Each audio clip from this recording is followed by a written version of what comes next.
It's practice exam 2, part 2. This question says, talks about the bond association energy of bromine, Br2. It says, what is the bond association energy? So the way that we can find this out is, remember, bonding length is going to be our minimum. So we look for the absolute minimum here. That is the most stable point, because remember, lower energy means more stable. So we can see here that the energy that is released when the bromine gets to this distance is 200 kilojoules. So the negative means that the energy is released when they come together, which means if we want to break apart those two bromines, that's the energy, that's the magnitude of energy it's going to take to do it. So 200 kilojoules per mole to break apart our bromine. While we're on the topic, we can also find the bonding distance between the two. So let's just do that. If we look at this here, we can see here that this corresponds to, it looks to be about 2.3 or so. So this is about 2.3 angstroms. So if you're ever looking at a graph like this where you plot energy versus internuclear distance, hone in on the minimum. The minimum is where the bond lies, and we can find both the bond association energy and the bond distance. This question says, which one of the following molecules is nonpolar? So let's draw out all of these and figure out the molecular geometry of each. So first I'm going to go with the krypton tetrafluoride. There we have our Lewis structure. So we can see that we've got 6 electron domains. So 6 electron domains means that we're looking at octahedral electron domain geometry. And since 2 of them are lone pairs, I'm going to replace 2 of these, and the area that I'm shading in red represents lone pairs of electrons. We are left with this shape. This shape is square planar, and square planar, since all of these are fluorines, all of these dipoles, all these bond dipoles cancel each other out. So this is indeed a nonpolar molecule. So we have our answer. Let's just go through, though, and do the other 2 for posterity's sake. So there we have the Lewis structure of NF3. So our we've got 4 electron domains on that nitrogen, which means we have tetrahedral electron domain geometry. And since one of these is a lone pair, I'm going to cross this out. And we end up with a trigonal pyramidal molecular geometry. And this is indeed going to have a dipole moment. The dipole moment is going to be down toward the fluorines because these do not completely cancel each other out. There is a downward overall vector here. And for the last one, I'm not going to draw out the Lewis structure, but I'll draw out an image of basically a depiction of the molecular geometry of our molecule. Its overall shape is tetrahedral.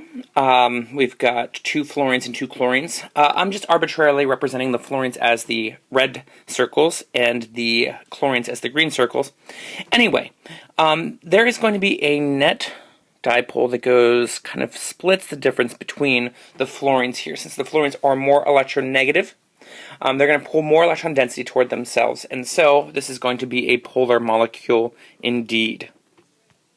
In this question, we're ranking a bunch of salts from lowest to highest melting point. And there are 2 key factors. First and foremost is magnitude of charge. That is the most important factor when looking at and evaluating the melting point of salts. After that, we evaluate the size of ions. So let's break apart each of these based on those factors. So first, let's assign charges to each of these respective ions. Barium is group 2.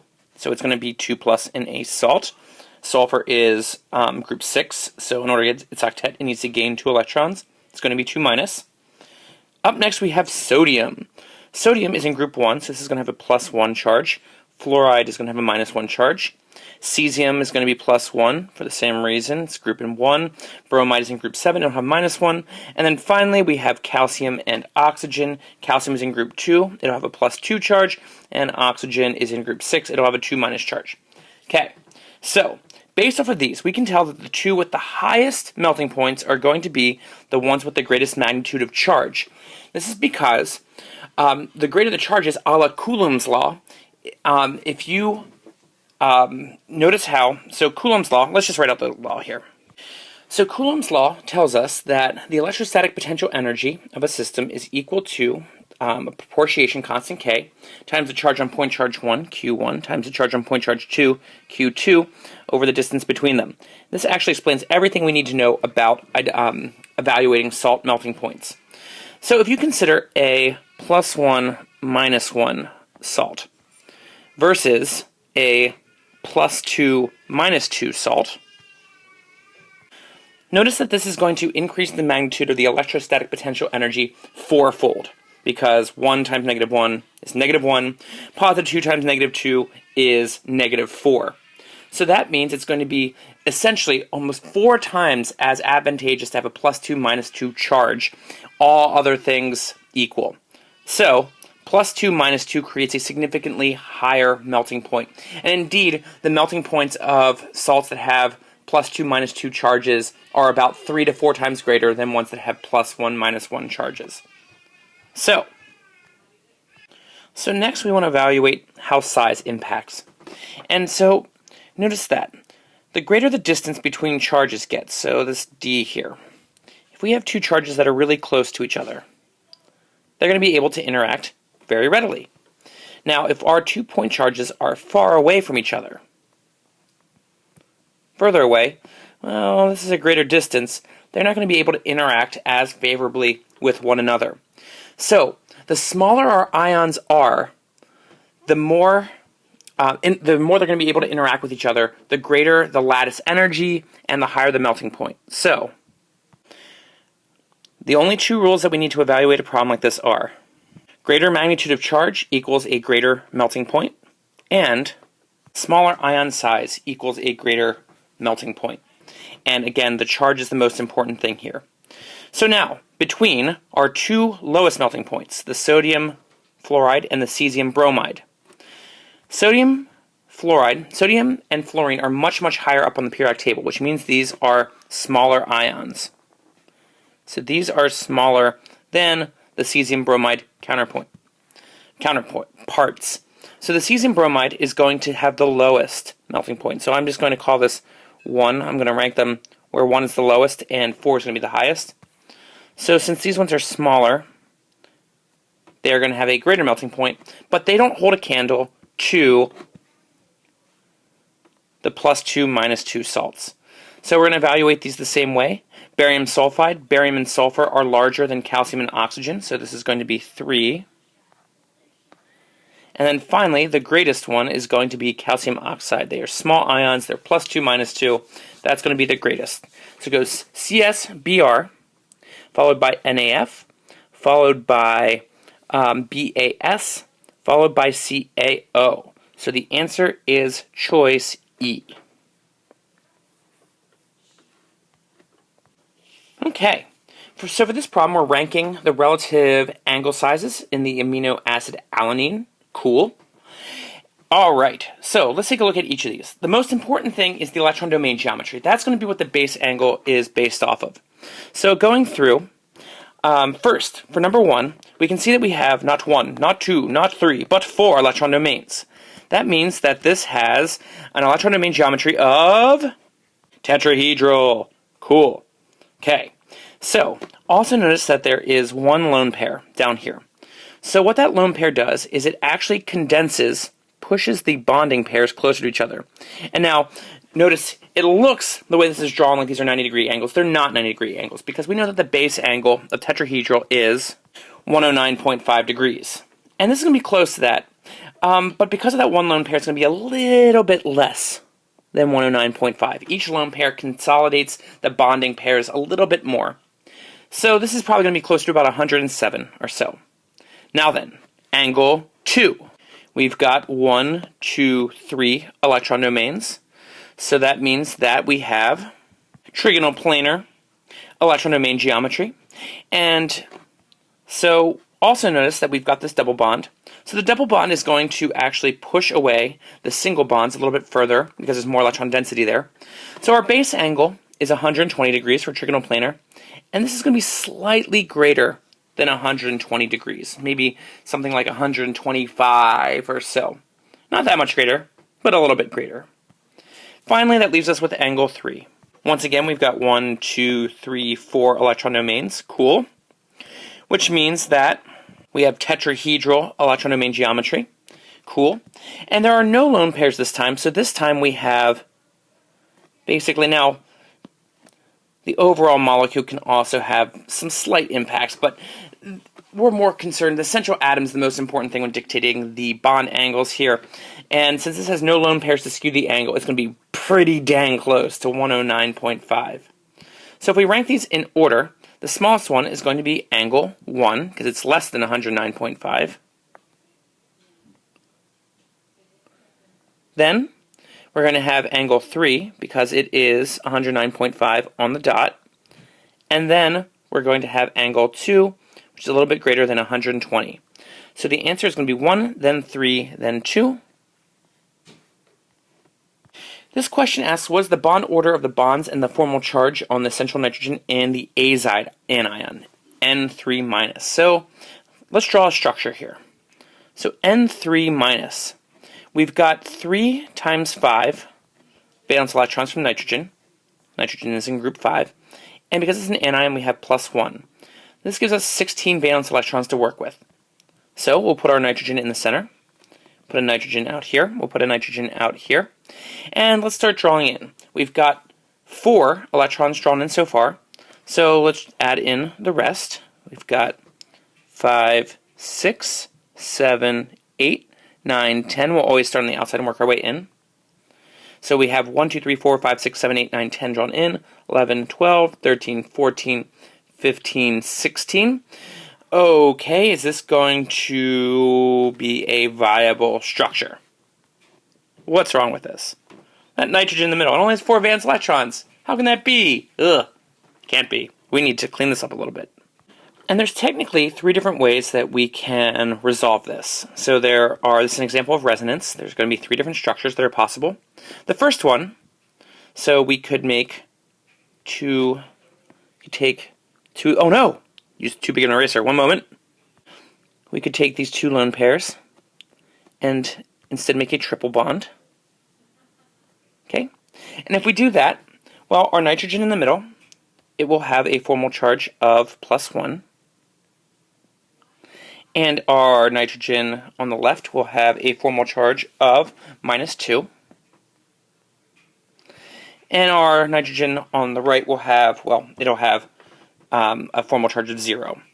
Okay, we could also instead do this instead we could take these 2 lone pairs and turn them into bond, like so.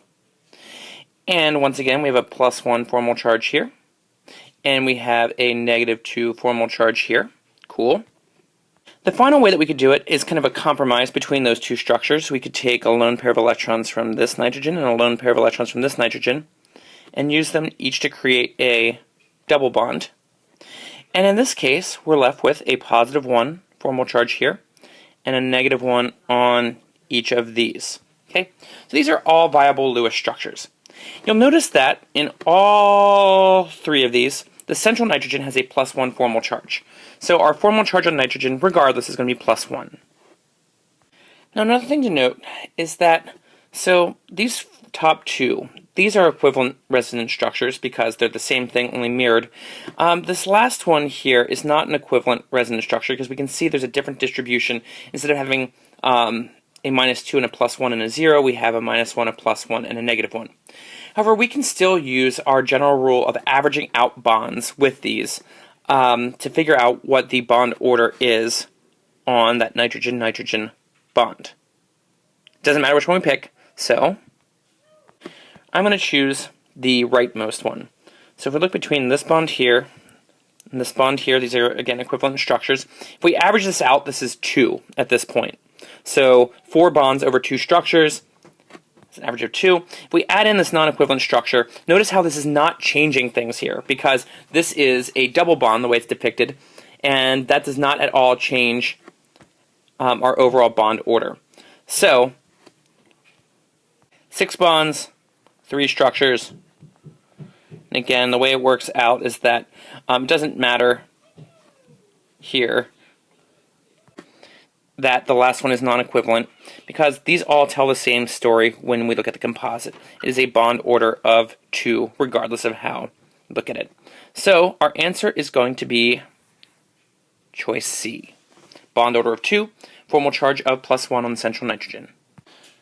Okay, in this question we have to figure out the molecular formula of adipic acid, a precursor to nylon. Okay, so we're given percentages. We're told that there's 49.31% carbon, 6.9% hydrogen, and 43.79% oxygen. Okay, so the first thing we're going to do is assume 100 grams total of a sample. That'll just make our numbers easier to work with. So if we have 100 grams total of a sample, and we have all these percentages, the percent is the number of grams. So that means that we would have 49.31 grams of carbon. Cool. What of hydrogen? Well, we would have 6.9 grams of hydrogen. And then finally, we would have 43.79 grams of oxygen. Okay? Now, we need to convert these into the universal currency of chemistry, the mole. Let's do just that. There are 12 grams of carbon for every 1 mole of carbon, so that gives us, we get 4.11 mole of carbon. Okay, great. Up next, let's do hydrogen. Hydrogen keeps it nice and simple, because hydrogen is about 1 gram of hydrogen for every 1 mole of hydrogen. And this is going to give us 6.9 mole of hydrogen, which leaves us with, last but not least, oxygen. So oxygen, 43.79 grams of oxygen. Oxygen is about 16 grams for every 1 mole of oxygen, which will give us 2.74 mole of oxygen. Okay, now we have all of these in the universal currency of chemistry, the mole. However, at this point we want to get them into some whole number ratios. So we're going to pick the lowest number, which is the oxygen. We're going to divide by that number of moles. So we're going to divide each of these values by 2.74. And that'll give us at least one number that's easier to work with. And the rest we can do something with. So when we do this, we'll end up getting ratios of 1 for oxygen, 2.5 for hydrogen, and finally 1.5 for carbon. So that means that we end up with C1.5, H2.5, O, right? Lol. No, that doesn't work. We need to have whole number coefficients. If we multiply these values by 2, though, we'll see that we get whole numbers. So we'll end up with C3, H5, O2. So these are the smallest whole number coefficients that we can have, which means that we have found our empirical formula. Cool. Now then, we want to see if our empirical formula matches our molecular formula mass. So we're going to find the mass of this. So we've got 3 carbons, each of which is 12 grams per mole. We've got 5 hydrogens, each of which is 5 grams or 1 gram per mole. We've got 2 oxygens, each of which is 16 grams per mole, which gives us a total of 73 grams per mole. Okay, so does that number match this number up here? 146 grams per mole. Well, no, it doesn't. So now we need to see how many times this will fit into that number. So we'll take 146 grams per mole. Take 146 grams per mole, divide it by our 73 grams per mole. That's from our molecular or our empirical formula. We get 2, which means we need to double this in order to get our molecular formula. When we do, we'll end up with our answer. C6H10O4. That is our answer. This question says, which of the following is a valid resonance structure for the molecule given below? So a few rules for resonance structures. First and foremost, atoms cannot move. Our atoms are in place. Only electrons can move. And if you're looking for which electrons are good candidates to move, a good rule of thumb is lone pairs or double bonds adjacent to pi electrons. And most often, we think of them as being adjacent to a double bond. So this is the most common motif for resonance, is when you have either a lone pair of electrons or a double bond adjacent to a double bond. So for example, in this molecule up here, this amide, we have this lone pair, and it is adjacent to this double bond. So we can draw some electron pushing here. We can move these electrons here, and we can push these electrons back onto this oxygen here, which would give us the following structure. It would give us dun, dun, dun, dun, dun, dun, dun, dun, dun, dun, dun, this structure right here. Notice that all of the atoms are still in place. We have not changed any of the connectivity. All we did was move around these delocalized pi electrons. In both of the other answers, we have moved around atoms, and that is a no-no with resonance. In this question, we have a biochemist who wants to make a drug that has a trigonal planar molecular geometry. So here is what we're looking for, something with a trigonal planar molecular geometry, which means we're looking for 3 electron domains and 0 lone pairs. That will give us trigonal planar. So which of these fits the bill? Well, this one right here. Choice B. We've got 1, 2, 3 electron domains off of that carbon. None of them are lone pairs, so this would indeed be a trigonal planar setup. And actually, this is what a number of biochemists do, is they try to find ways of making molecules to fit into specific active sites of enzymes, which is really cool, or to bond with other molecular motifs. And it turns out that the molecular geometry that we've been learning about is really, really important for doing this. So this actually, molecular geometry, is something that's commonly used by people who create future cures, which is really cool. This question is asking us about hybridization and angles, about the carbon and sulfur atoms. So for hybridization, this is one of my favorite rules, we're going to use our classic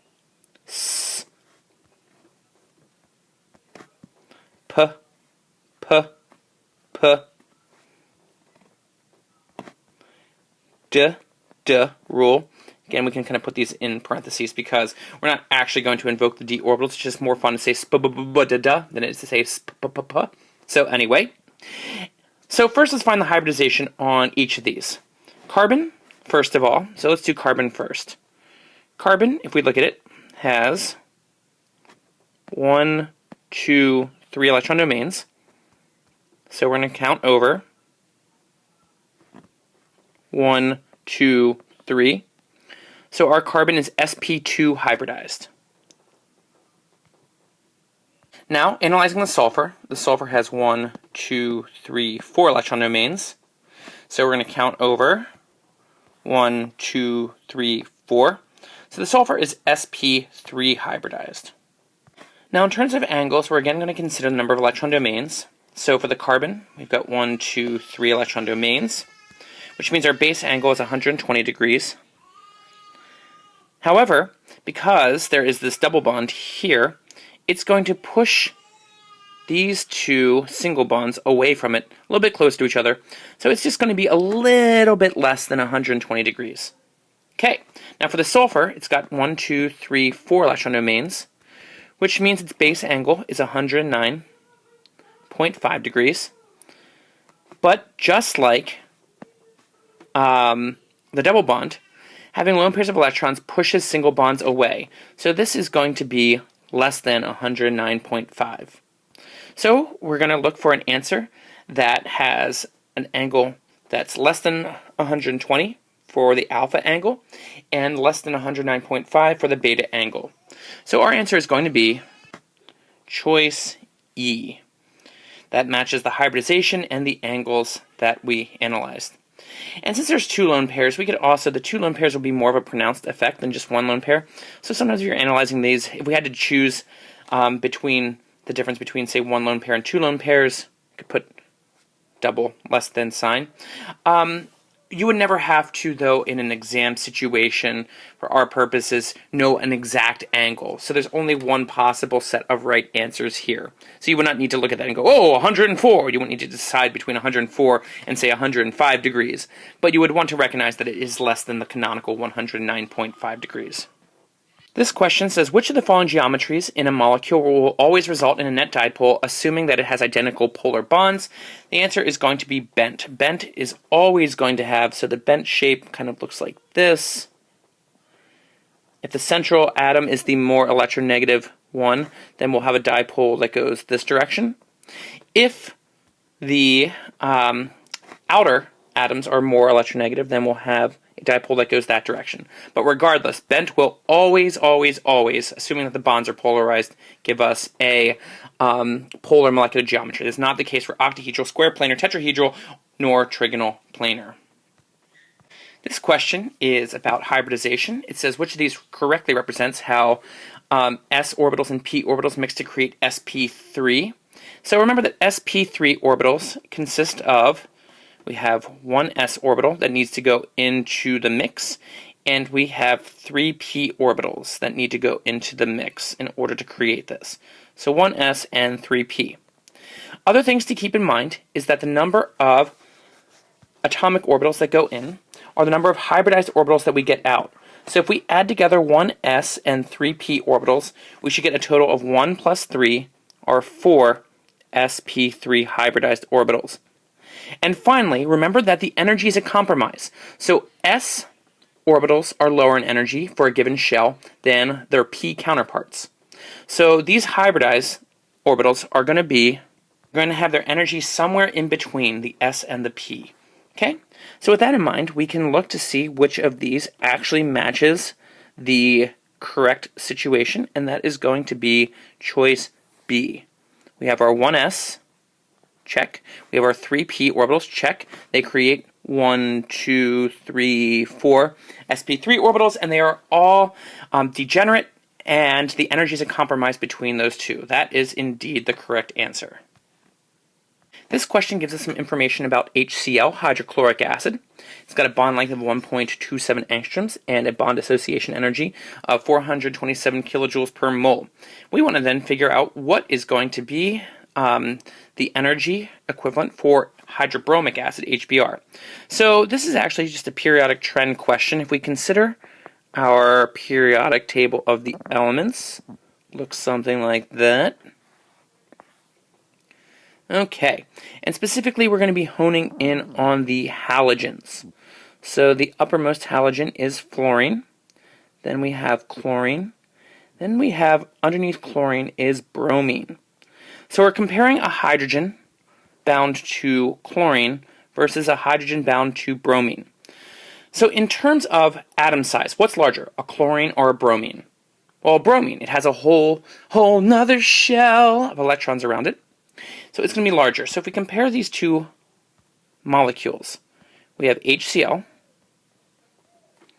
and this is not to scale, but this is going to illustrate the point, versus HBr. HBr is going to be a longer molecule. Okay? Longer bonds are also weaker. So if you're comparing two single bonds, and one is much longer than the other, the longer bond is going to be easier to break because the electrons are not overlapping, the orbitals are not overlapping as efficiently. So this one is going to be easier to break. It's going to be weaker. Okay? It's going to have a lower bond association energy. So the HBr should be a longer bond, and it should be a weaker bond. So which of these data match that? Well, only choice A, because we can see our bond length is 1.42 angstroms, which is longer than our 1.27. And the bond association energy is less. It's 366 kilojoules per mole. So it is less than the bond association energy of HCl. So these data match up appropriately.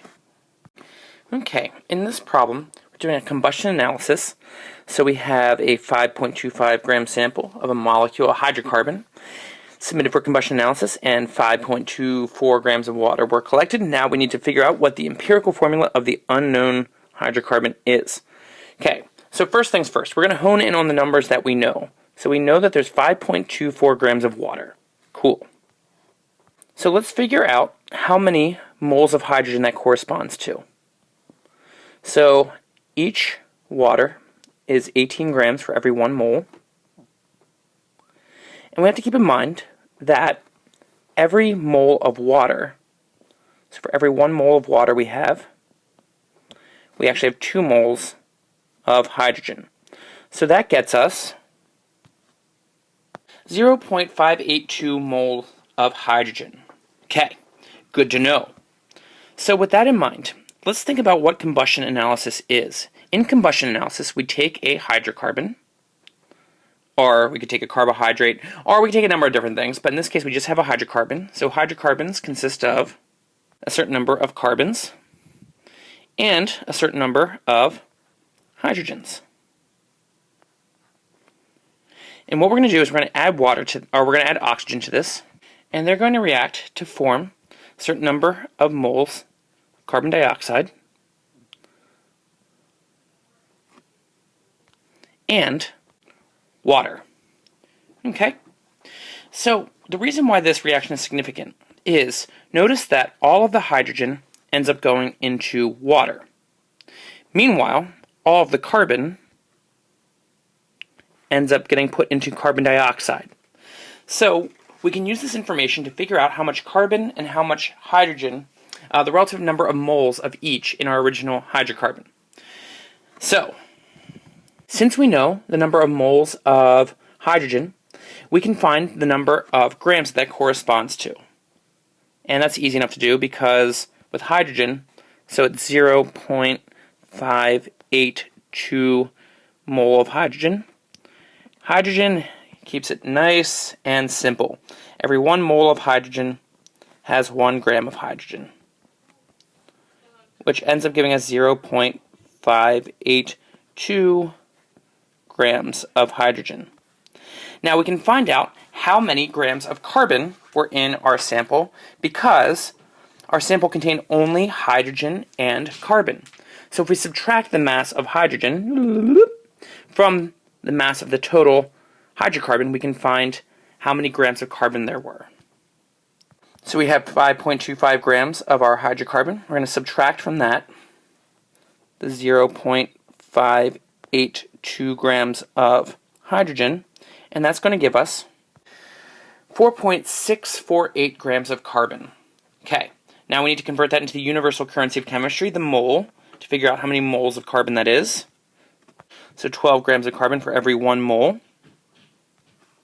We end up with 0.387 mole of carbon.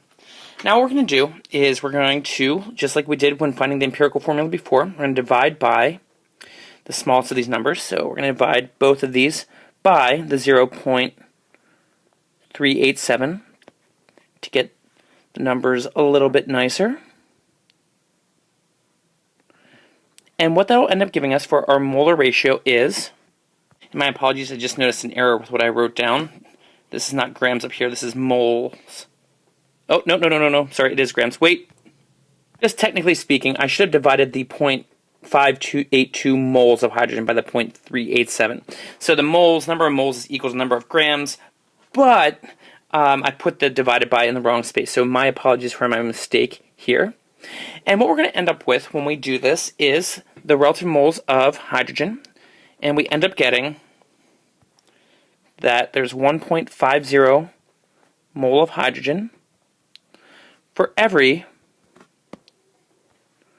1 mole of carbon. Now we obviously can't have CH1.5, but if we multiply both of these by 2, we'll get a nice whole number coefficients. So we get C2H3. That is our empirical formula.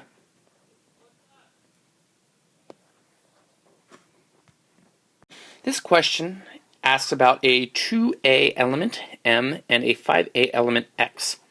So, they're combining to form a neutral compound, perhaps a salt of some variety. We need to figure out what is going to be the formula of that compound before we can answer this question. So we want to know, it's M, X, and, oops, we probably shouldn't use X since that's the other element. So we'll call this M A. Yeah, that'll get the job done. And X B. Okay, so since element M is in group 2, in order to get to an octet, it can either gain 6 electrons, or it can just lose 2. So this is going to lose 2, become 2 plus. And element X is going to need to be our anion here. So if it's in group 5, it could either gain 3 electrons to get to the octet, or it could lose 5. What's going to be easier? Well, it's going to be easier just to lose 5, or to lose 5, just to gain 3. So this is going to have a charge of 3 minus. So they have different charges, which means in order to create a neutral compound, we will need to have a different number of M and X. And there's a few different ways that you can go about doing this, but basically we want to find the least common multiple between 2 and 3, which is 6. So you can also, some people like to do this rule where we kind of crisscross. We take these and we like move them down to the respective coefficients. Whatever, either way works. So when it's all said and done, we're going to end up having 3 M's, which would be positive 6, for every 2 X's, which would be negative 6. That would be a neutral compound. So the question then asks, well, how many atoms total are in 2 moles of this? So we have 2 moles of this compound. Okay, so what we're going to do then is, for every 1 mole of M3X2, and there's really 2 ways that we can think about this. For every 1 mole, we have 6.02 times 10 to the 23rd, classic mole behavior, of these M3X2s. Okay, so that would be the number of total M3X2s. But we want to find the total number of atoms in the sample. So we know that for every 1 M3X2, there are a total of 5 atoms. 3 of them are the metal, and 2 of them are the nonmetal X. And so when it's all said and done, we're going to end up, moles will cancel out, and M3X2s are going to cancel out. And we'll end up with our total number, which is going to be 6.02 times 10 to the 24th atoms total.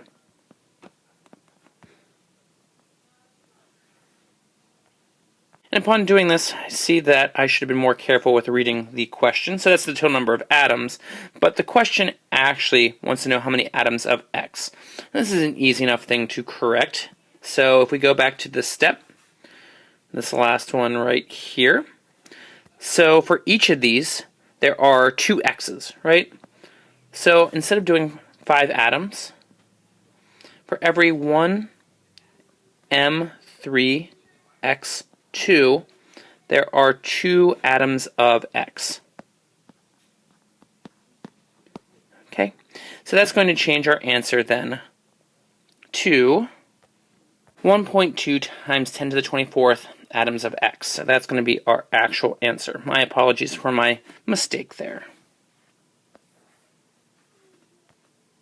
In this question, we have to compare the nitrogen-nitrogen bond between N2, N2F2, and N2F4. So in order to do that, we need to know the structures of each of these. When we draw out the Lewis structures, for N2, the structure is going to look like this.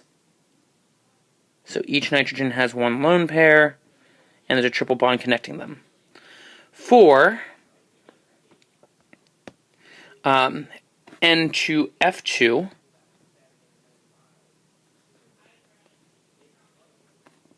our structure is going to end up looking like this. And I didn't draw in the lone pairs just for posterity's sake. I guess I can do that quickly. I'm not going to do it for the next one just because take up more time. And then finally, our last structure is N2F4. So our general structure here, we have our nitrogens, we have each nitrogen has 2 fluorines this time. And so then in order to satisfy the valence of these, our nitrogens are going to need to have a double bond. And then each of those fluorines would have the octet around it. Okay? All right. So now, notice here, wait, why did I draw a double bond there? Wait, hold the phone.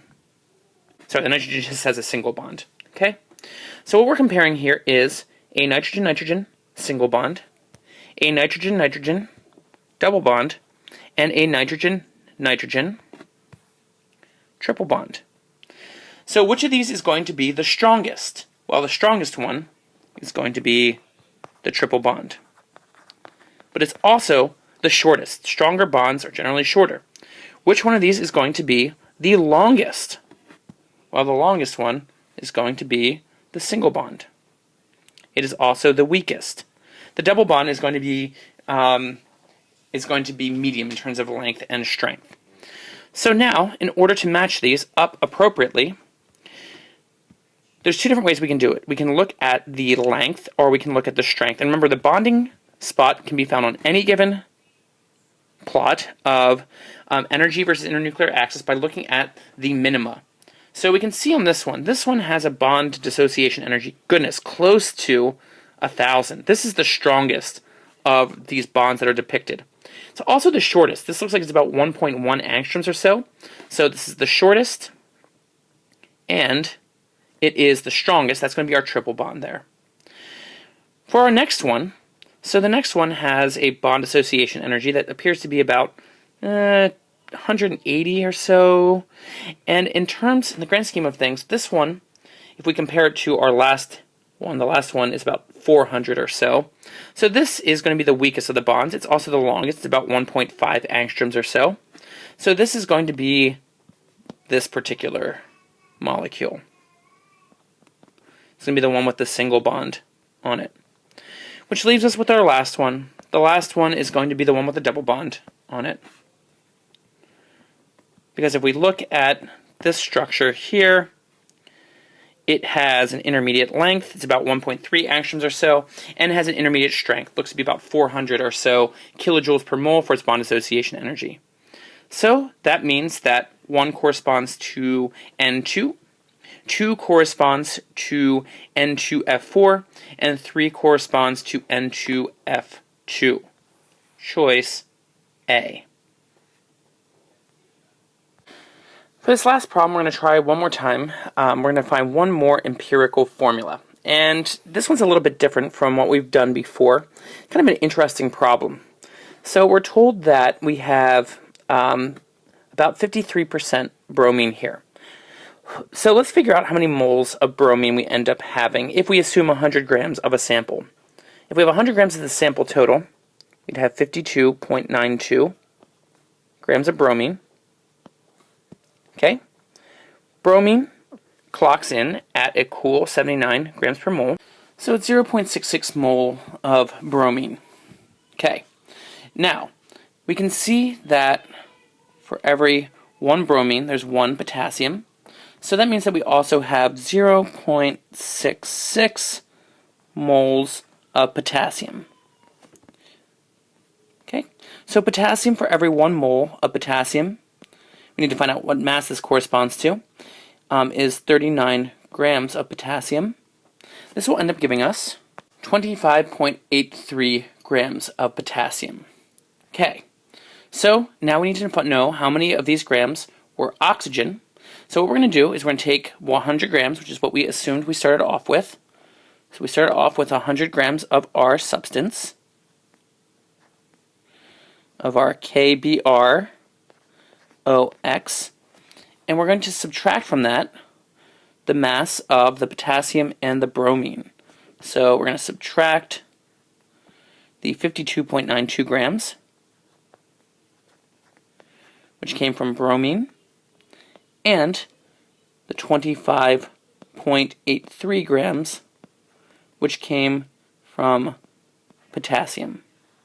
And that's going to end up giving us that we have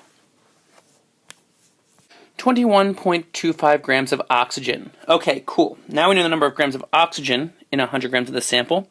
So we're going to take that 21.25 grams of oxygen, and we're going to turn it into the universal currency of chemistry, the mole. There are 16 grams of oxygen for every 1 mole of oxygen. That's going to give us 1.33 mole of oxygen. Okay, so that means that our compound has 100 grams of it, would have 0.66 mole of bromine, 0.66 mole of potassium, and 1.33 mole of oxygen. So just like we do on our other empirical formula problems, we're going to divide by the smallest number, so the 0.66. We can divide each number of moles by that. And when we do, we'll end up getting that the ratio is, we have 1 mole of potassium to every 1 mole of bromine to every 2 moles of oxygen. Not every mole of oxygen.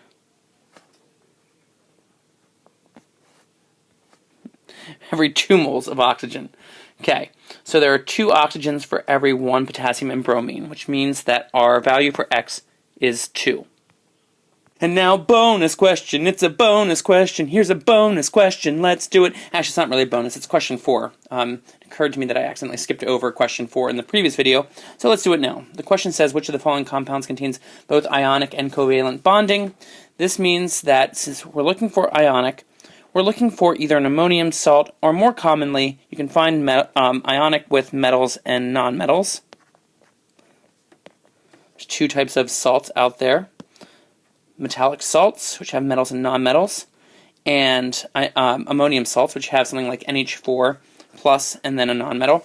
But this is going to be the more common type, metal and nonmetal. So we're going to find something with a metal, nonmetal, and covalent bonding means we want to have more than one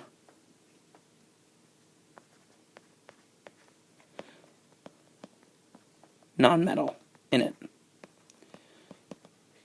So if we look at this, the only one that exhibits that is going to be choice E, which is sodium sulfate. Sulfate is a polyatomic anion. It's SO4 2-, and this is counterbalanced through an ionic interaction with the metals.